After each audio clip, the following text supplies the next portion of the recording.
So labor of love, man. Labor of love. This is what I do. I love looking up this information. I love researching this information.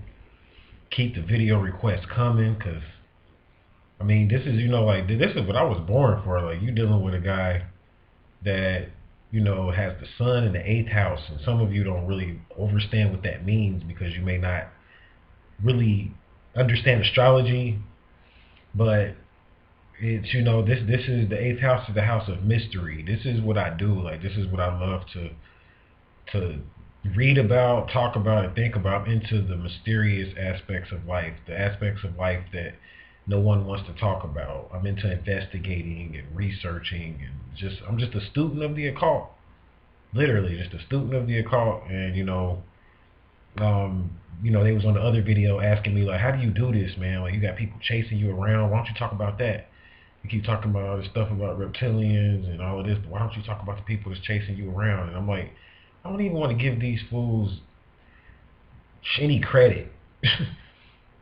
Speaking on you chasing me around, like if you get paid by TMZ and CNN and whoever else to chase me around, then so be it. I mean, I'm just gonna keep doing this for these youngsters out here, for these people out here that's watching all these movies and these cartoons, and you see the occult every day.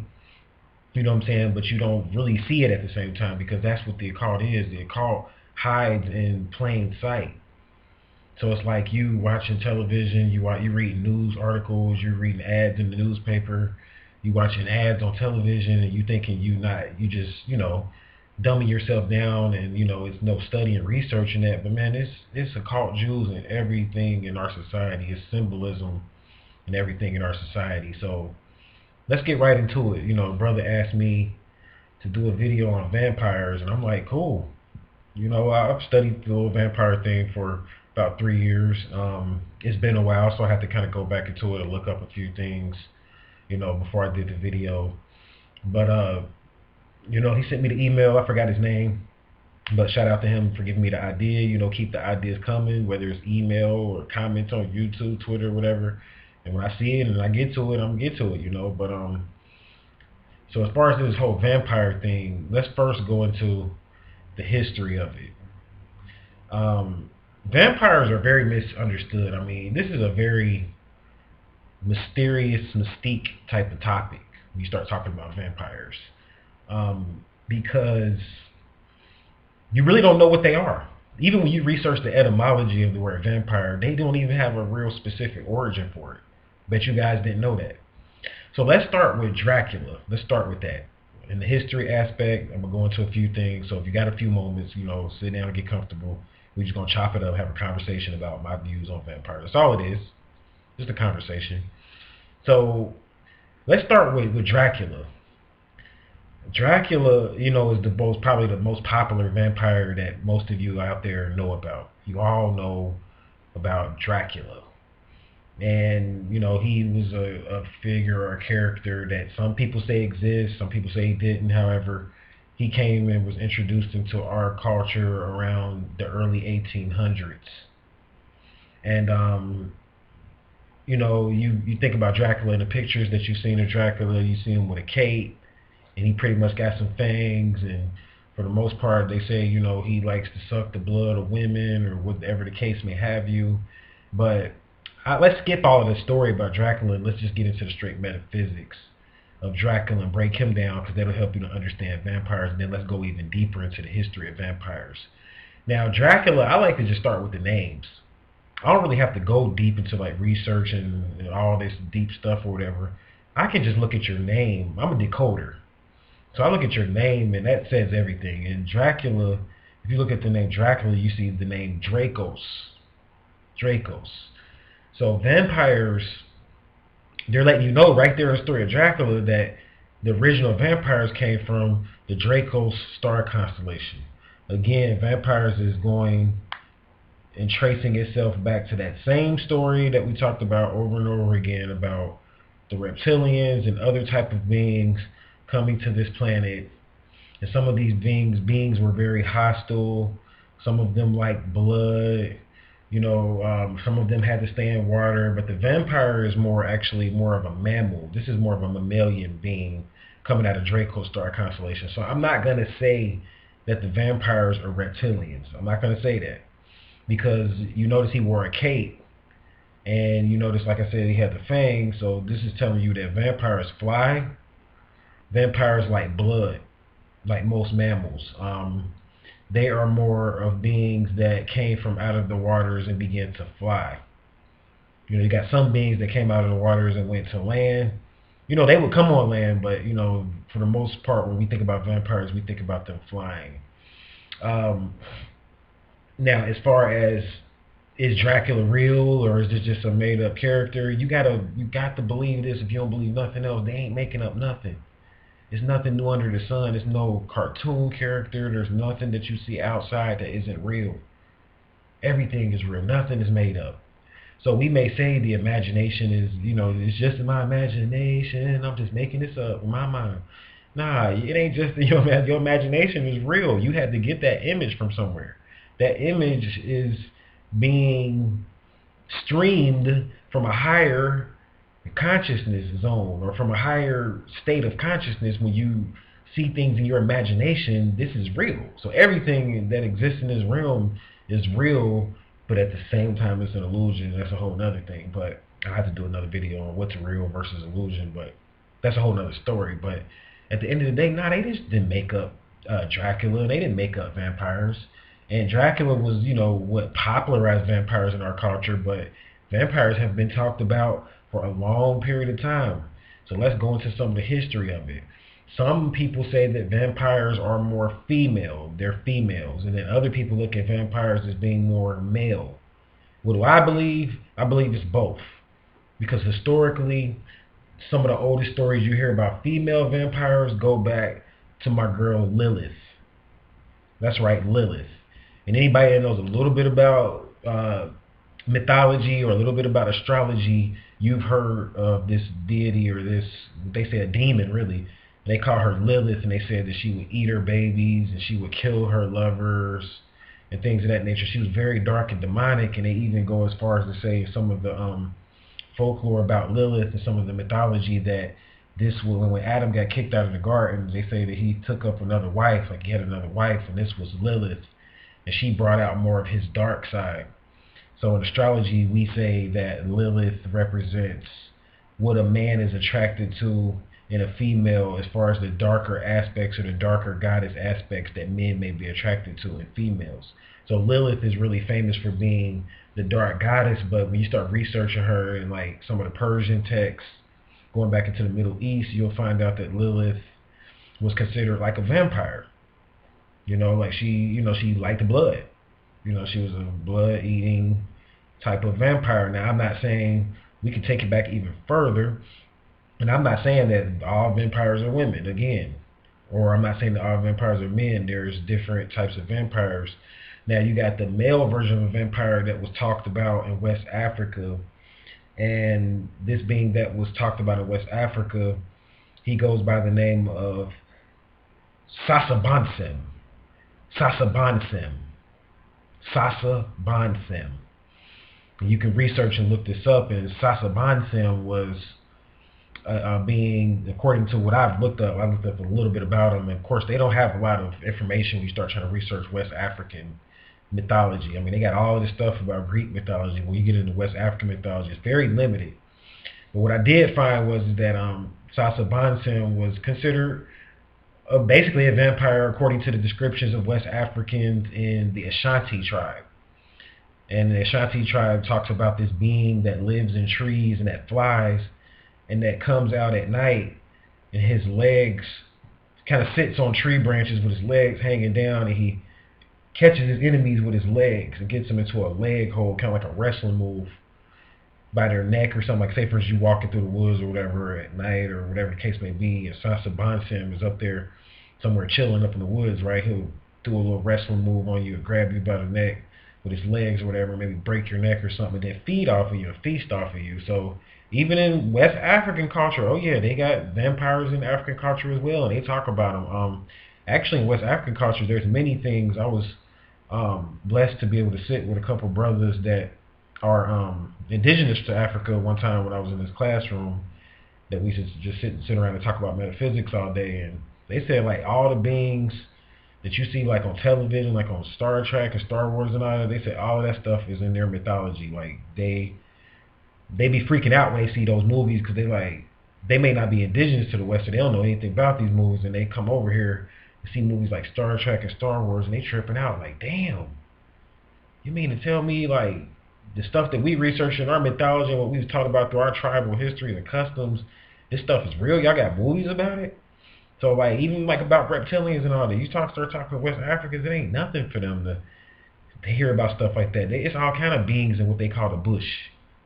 That's what they call it the bush. And in the bush, there's a lot of different beings that you've never seen or never really heard. There's fairies, there's divas, there's what you may call grays or little short people, trolls, all that type of stuff. It's nothing new to them. So yeah, the vampire thing is carried over to West African culture. Now let's kind of take it up a notch and talk about what it really means to be a vampire as far as more on the mystical occult level, because there are orders that dedicate themselves to the vampirical lifestyle and the vampirical studies, and they say that vampires come from a realm of what's called the undead, according to the occult. This realm is called the undead, and beings that come from this realm called the undead, or what I call them beings from the underworld. I used to sit down and chop it up with some of my friends or whatever. We would talk about the occult. I would always be fascinated. Anybody that knows me knows, like, I'm always real fascinated with the underworld. Like I always said, like if I ever was to be able to link up with a tribe or some type of a Native American tribe that could physically take me to the underworld, I would go. I would go. I would put my life on the line and go, because I'm a firm believer that there is all kind of life in the underworld that lives on this planet, like all kind of extraterrestrial life that we don't know about. So in the undead, this is where the more grotesque type of vampire exists, the more, the physical type of vampire. However, you have beings or human beings that have set up cults around vampires, and they dedicate themselves to becoming vampires. And this is how vampires became popular in our society, in modern day society. And these different cults or groups, most of them are based in like London and over in Europe. You're not going to really see too many orders like this over in the West. They don't know nothing about really the realm of the undead like that. They may say they know about it, but they don't know no real rituals or initiations or how to shape shift and become a vampire, or, teaching people how to live to be like 900 years old but look like you like 50. They don't know that science over here. And then even over in Europe, a lot of them probably don't know, but there are groups of people that do know it in Europe. See, in Europe, over there in London, they be on their occult shit hard. Like they be on that shit, like, like it's real to them. They take it serious. Like I got some of the best students and people that just listen to, fans, whatever you want to call them, that listen to what I do from London to Europe. So shout out to them. And in Russia too, they take that stuff serious over there. They know, like in Russia, vampires are very popular over there. And somebody wants me to do a video actually on the Russian extraterrestrials, and they call them the real true whites. These are the true whites over in Russia, and I have to do a video on that. But yeah, they take the occult stuff serious or whatever. So there are orders, where you can go through certain initiations, and I've read through their deep manuals, and I'm not going to reveal what they teach. I was given this stuff actually through a peer sharing group. This guy, he was into it, initiated into it, and dropped it all on me. He was like, "You into the call? I think you can handle this." And this was like material that you can't even really look into, and they teach you initiations about how to like take people's energy and how to work with people's energy, because there's energy vampires and then there's vampires that really thirst off of blood, and I'm gonna talk about that in a second. So these orders, these occult orders, they're not all vampires aren't about blood, physical blood. That's one class. Those are the more grotesque vampires. Some vampires are like energy vamps, and they take people and use people's energy and do certain stuff with people's energy, and they're male and females. There's males that do it and there's females that do it, and they like to do it during a sexual experience, or they like to do it when you're asleep, because they pattern themselves kind of like cats. And like, you've heard the stories about how a cat can stoop over you when you sleep, and you got to be careful. I don't know if you guys heard this, but I mean, I got old school people in my family that was from like Louisiana and Georgia and all of that, and these people, they knew all kind of, they call it folklore, but they knew all kind of stuff about voodoo, and They would always say keep the pregnant women away from the cats, or stay away from cats when you're sleeping, because a cat can take your breath or take the baby's breath by reaching over you and taking the energy. And they got this. This is where the schools of the vampire that study this science and do this to people, they got this from that animal, the cat, because cats, crows, and lizards and stuff like that, these are the animals that you study when you want to get more into like the darker aspects of magic and the darker aspects of the occult. You study like cats because they're very mystical. You notice cats are always up at 3 a.m. Owls. This is why Bohemian Grove, they say it's supposed to be some owl out there. All of this stuff, the stuff that come out at night, and then even some of the stuff that come out in the daytime, like crows do come out in the daytime, but they're still mystical. This is what you study when you really want to get deep into understanding our animal connection with the occult. You study nature. So yeah, so there's people that are initiating to that. They can take your energy through sex. I did a video called The Incubus and the Succubus that talks more about that. You should check it out. But yeah, like there's all kind of men and women out here that do this stuff or whatever, and they feed off of your energy. So you have the school of the vampire, or what you can say the occult orders that specialize in being vampires. But then you have another special vampire that I want to talk about, and I want to call them the true satanic vampire. You see, because a lot of you hear about Satan and you read about Satan from a religious perspective, and you hear about a guy that's got horns and he usually got canine-looking teeth with a pitchfork. But it's safe to say that Satan, in some instances, could be looked at as like either a reptilian or some form of a vampire.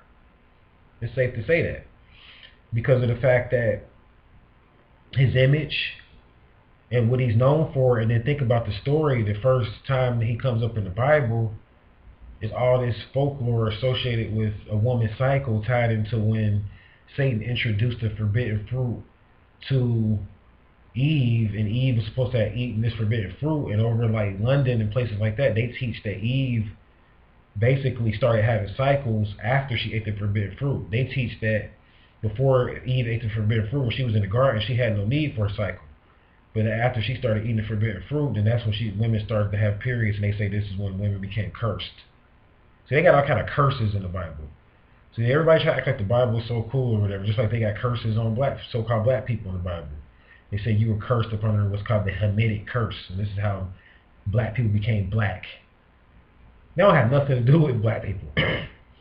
Black people was black before there was a such thing as the Bible. So so-called black people, that's all misinterpreted occult symbology mixed into the Bible. I won't even call it racism because they weren't even trying to be racist. It's just a mistranslation, a misinterpretation. But what it's really talking about, because I'm trying to stick to Eve and the vampire thing, because this goes into a woman's cycle. The whole thing about vampires goes into a woman's cycle. And that's why I want to talk about this. But what it's really talking about is the fact that women didn't have cycles or periods at a certain point on their evolution here on this planet. When women were in Lemuria, when you hear about Lemuria, the occult land called Lemuria, research Lemuria. If you don't know what I'm talking about, take some time and look it up. When you hear about Lemuria, these were the women that didn't have cycles. This is before pre-women having a 30-day cycle where they bled. And then there was a certain point when we started mixing in with more of animals and more lower nature beings on this planet. Women became susceptible to what's called a period. So in some instances, you could look at this snake as a vampire coming to Eve and causing her to bleed because he wanted her blood. And this is going to take us into the modern day satanic vampires. You see, Eve in some instances can represent the earth. It's not always talking about women, and women have a cycle. And don't get me wrong, the cycle of women, you can do a lot of metaphysical work with a woman's period blood. A lot of it I can't go into here. I have to talk to my significant other, or maybe one day she can chop it up with you guys about that, because I think it's more comfortable. It will feel a little bit better coming from a woman's perspective. But she got all kind of books on this stuff, and I was just kind of looking into some of them today actually. And she got all kind of books on this stuff about woman's period being equal to gold and all kind of stuff. So you can check that book out or whatever. But to go more in depth, but there's a lot of ritual work that you can do with a woman's cycle, with a woman's period blood. A woman can put a spell on you, I know for sure, to you guys out there, by using her period blood. It's taught that some women put their period blood according to female sources, and food that they cook for men and get them attached. Like if they cook you some spaghetti, you better watch out. Some of the women from New Orleans, getting the women from New Orleans to cook you some spaghetti, boy. Next thing you know, you connected to them, and they gonna put their blood up in the spaghetti sauce. And I heard this from a woman. I ain't making this stuff up. So a lot of men they don't touch women during the cycle, and they like, I don't mess with them during the cycle because that's unclean and this, that, and the third. But it's actually a lot of energy associated with the woman's period blood. I'll do a whole nother video to talk about that because I'm not really trying to focus on that. But what I want to focus on is these modern day satanic vampires, the real Satan or whatever, which is based on male patriarchy, going around and conquering the planet and raping Tiamat, Terra, of her resources. You see, that's what really happened. This is the real true vampire story is really going into. And Satan, the real true story about Satan, represents male patriarchy taking over feminine energy. This is the real true story about Satan, if you really want to know what it's really talking about. And a lot of you have turned into Satanists because you're dependent on blood, but you're not dependent on, or vampires. A lot of you are vampires. I'm not even going to call you Satanists because that sounds too religious, even though I might use that in the description for this video, but I'm not going to talk about it and call you Satanist because that'll make it like more religious. Let's call it what it is. You're a vampire because you're dependent on the blood of the planet to exist, because this whole planet is predicated upon blood, which is motor oil. This is what you guys are fighting over. This is what causes currencies to go up and down. It's all based on oil, one of the highest traded commodities on the stock exchange and across the world. Motor oil. And motor oil is blood. This is the blood of the planet. And you are a vampire because you need it to exist and live. And you're not even a hierophant. This is the energy that you need. See, vampires, they feed off of energy.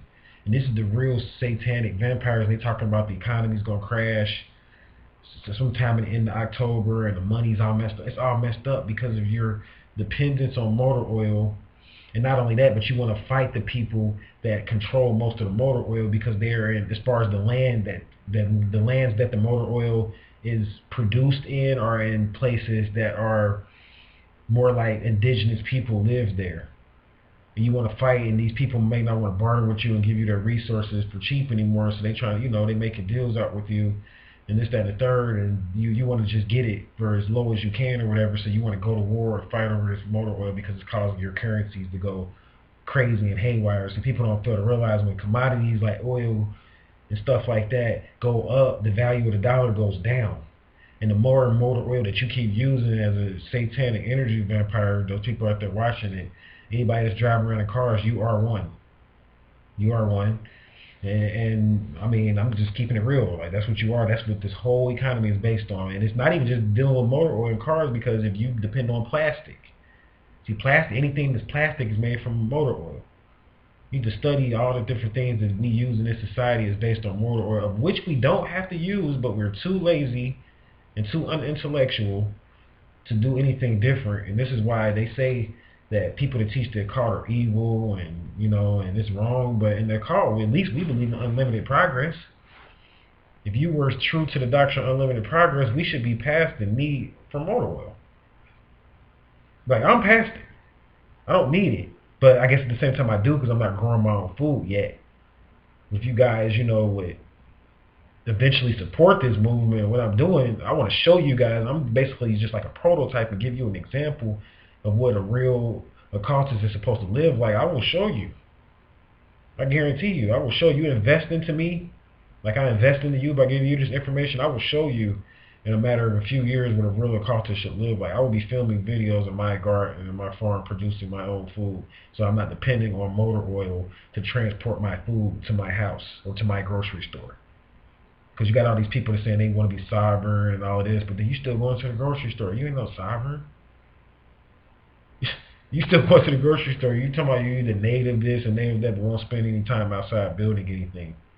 So you can't really call yourself. And I'm not saying you got to do the work yourself, but you're either going to employ some people and use your brain and employ people to garden for you and to do things for you, or you're going to do it yourself. But at the end of the day, if you dependent on someone else and you don't have the resources to barter and exchange or what may have you, you don't have something to offer for something else, then you are dependent on the blood of Tiamat, because your food is transported on jets from overseas, and then it lands here, and then it's transported to your local grocery store just so you can eat, just so you can stay alive. If it wasn't for oil, half the population would be gone. And then when you hear about stories about why the elite want to take out 50% or 70% or 90%, however much it is, of the population, then you all upset. That's what I'm saying. That's why a lot of like truthers and conspiracy theorists, I kind of get frustrated with them, because it's like, what are you doing to save yourself from that? Because they tired of taking care of you. It takes time and energy and effort to take care of you. Like, well, they multi-trillionaires. In theory, they multi-trillionaires, because if the price of commodities keep going up and they keep raping Tiamat of her blood, they're not going to be trillionaires too long, because the money is going to go, the value of the money is going to go down. So they may have $1 billion, and that may at some point only be worth $100 million, and that's going to hurt a billionaire that's got money tied up with all these investments and stuff like that. So it's like, you as a conscious person, you need to start rising up. Young people that's listening to this, don't be like the older, us older conscious people, because I've been conscious for a while myself too, that really never invested the money that they did have into like their self, and trying to become more self-sufficient, so they won't be dependent on raping the planet of things. Like, we are in the medieval times right now, in comparison to some extraterrestrial groups and stuff like that. Like, we are just so savage and barbaric. Our medical system is outdated. Our economic system is outdated. So much, and you're a satanic energy vampire. You talk about people in the music industry doing blood sacrifices and stuff like that. You're doing blood sacrifices every day on Tiamat, on the planet, to live, and some of you still doing blood sacrifices on animals. And I've said this before. So that's Satanism. That's real Satanism, when you rape the planet. Like, people want me to do a video on Satanism and Illuminati and all of this stuff. All of y'all in the Illuminati. That's how I look at it. We all in the Illuminati, because we all doing the same stuff that the Illuminati does.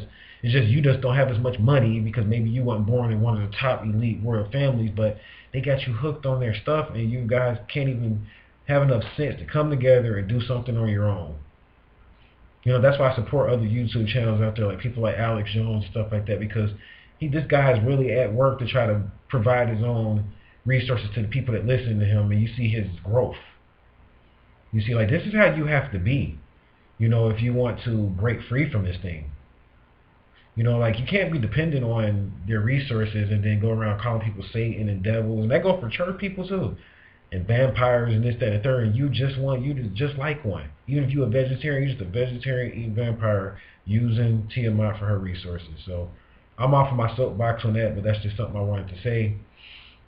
So that's the real true vampire. Like, okay, we got the history. I went through the history of it and all of that, but the modern day vampire, you don't know nothing about even the rituals. You guys have lost the knowledge of that. Like what I talked about on the second portion of the video, when I was talking about the different vampirical orders, you guys don't know nothing about that. The modern day vampire is just somebody that's money hungry, oil hungry, car hungry, material hungry. You have become the modern day vampire, and it's sad.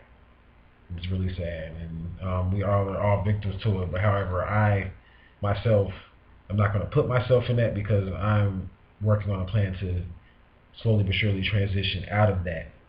And it's not to beat you up. And then I want to say this, and I'll shut down.